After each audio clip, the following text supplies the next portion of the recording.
Alors aujourd'hui, on va analyser deux petites interviews de micro-trottoir. La problème de Vincent Lapierre, aka 20 the Stone, où il va interviewer Marc. Marc, apparemment, c'est un SDF d'origine guadeloupéenne. Et puis apparemment, il s'est fait refuser un logement d'accueil. On va voir pourquoi, c'est assez étonnant. En fait, non, c'est pas étonnant. Mais on va regarder quand même. Rick balance le générique.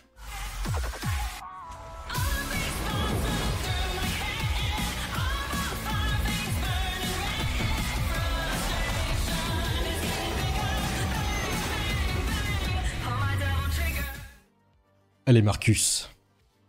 Vous savez, j'ai dormi 5 ans dehors. Ah oui. Et pendant mes 5 ans de rue, je dormais avec un blond aux yeux bleus. Et en face de là où je dormais, il y avait un bâtiment qui était vide. Alors je dis à la mairie, mais vous me connaissez, vous savez que je suis de la Guadeloupe, je suis français, je dors dehors. Pourquoi vous ne me mettez pas dans ce bâtiment-là? Ils me disent, ah non, parce que l'État a réquisitionné ce bâtiment pour les Afghans.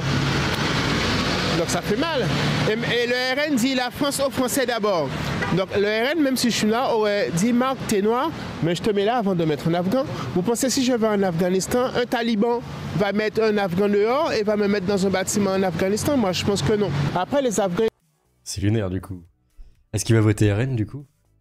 Ils sortaient de le bâtiment, ils étaient tout gros, tout costauds avec leurs cigares, ils me crachaient dessus et tout. Moi, moi je me suis senti mal. C'est vrai ça, ils vous crachaient dessus pour de vrai? Mais façon de parler, ils marchaient avec le deux ronds, les derniers Nike, ils fumaient les clopes, ils faisaient... Donc ça fait mal. Et là, à partir de là, j'ai commencé à voter RN. Ah ouais, du coup, ouais, il vote RN maintenant. Grâce à Hidalgo. Merci Hidalgo. Elle dit, Marine, la France aux Français. Je pense pas, je me répète, que si je vais en Afghanistan, je pense pas qu'un taliban va me mettre noir, moi, Marc, dans un bâtiment et mettre un Afghan dehors. Mais la France, ils m'ont fait ça. Aïe aïe aïe, ben là c'est un petit coup dur pour les filles, parce que comment ils vont répondre à ce jeune Guadeloupéen, quand même. Comment vont-ils répondre à Marc? Je ne sais pas. Il a tout dit. Marc, comme tous les autres SDF, mérite un traitement juste et égalitaire, soyons solidaires. L'État favorise les migrants par rapport aux Français. Vous avez des exemples concrets qui ne sont pas tirés de vos fantasmes? Bah, c'est un exemple techniquement, hein. Si le bâtiment il est réservé aux Afghans et lui il en a pas, techniquement oui, hein, voilà. C'est un exemple concret. Change de prénom, ça peut aider. Ah oui, là, tu dis que tu viens d'un pays en guerre et tu pleures, tu vas voir Libération, tu vas pleurer, normalement ils vont te trouver un logement, ça devrait bien se passer. C'est quand même zinzin. Il a tout dit. Un acteur, il y en a qui disent. C'est un acteur, et oui, il a été payé par le CNC. Les Français sont à la rue, les racailles à l'hôtel. Dégueulasse, la France de Macron. Et nous avons un cas assez similaire, Frontières, ancien livre noir. Eh bien, ils ont fait une émission avec Jordanus Florentinus. Il est retourné sur les mêmes endroits de Night City pour parler un petit peu. Et là, ça dégénère. Ils peuvent même pas faire l'interview. C'est la démocratie, la démocratie. C'est vraiment le mot-clé facile. Raciste, c'est bon, tu cancelles tout le monde. Pourquoi on est des racistes? Je sais pas qui est raciste. Tu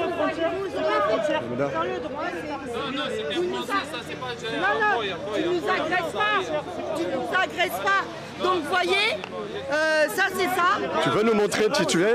Tu peux montrer, enlève ton masque. Sois courageux, baisse ton masque.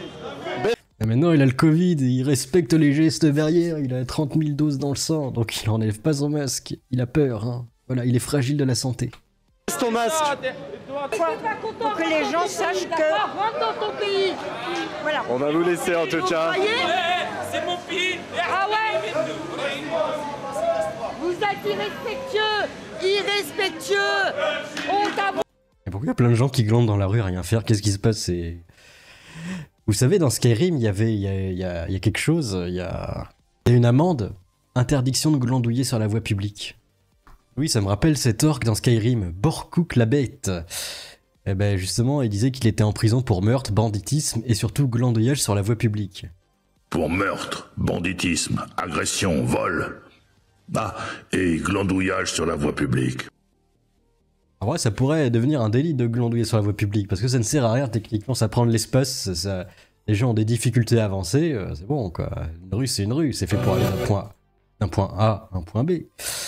Du coup, pourquoi les gens glandouillent sur la voie publique? Tu devrais mettre une amende de 10 € pour glandouillage, hein. Il y a plein d'endroits pour glandouiller, si tu veux, tu vas dans un parc, et pas dans la rue, bordel.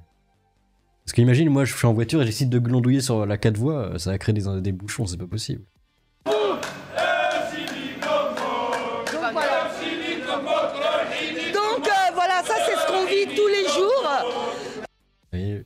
Alors il dit qu'il est français, mais il parle pas français. C'est assez bizarre ceci, ça. Ça, c'est ce qu'on vit tous les jours, tous les jours.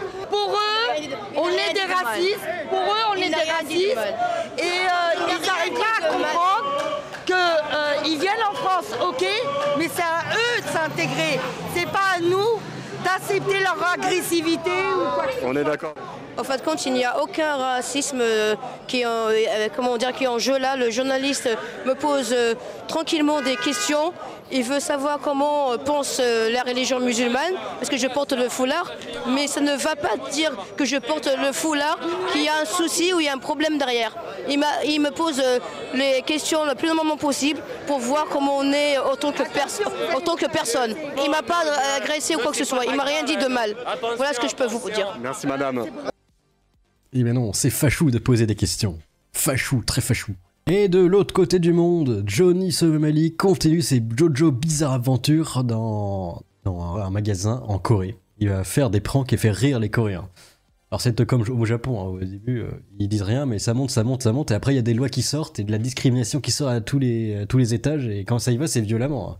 C'est exposé au JT tous les jours, donc attention à faire ça, grâce à ces internationales gens géniaux.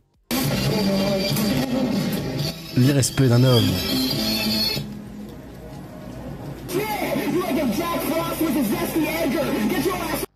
Après, qu'est-ce qu'il fait? La dame arrive. Sorry, I'm black. I'm not gonna drink nothing. I don't drink. Here, sure. No drink. No. Look here. Here. I eat the ramen.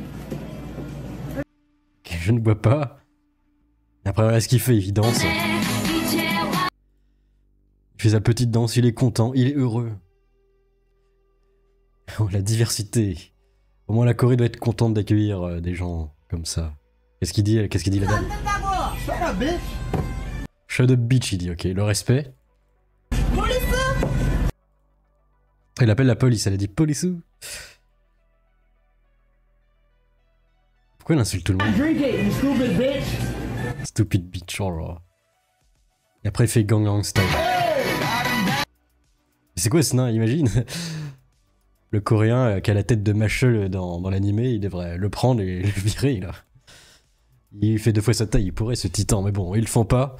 Parce que comme je vous dis là-bas au Japon, Corée, c'est soit on tolère, on laisse la cocotte minute bouillir, et après ça finit accroché à des poteaux, et ça finit en épreuve de Koh-Lanta sans Denis Brognard. Hein.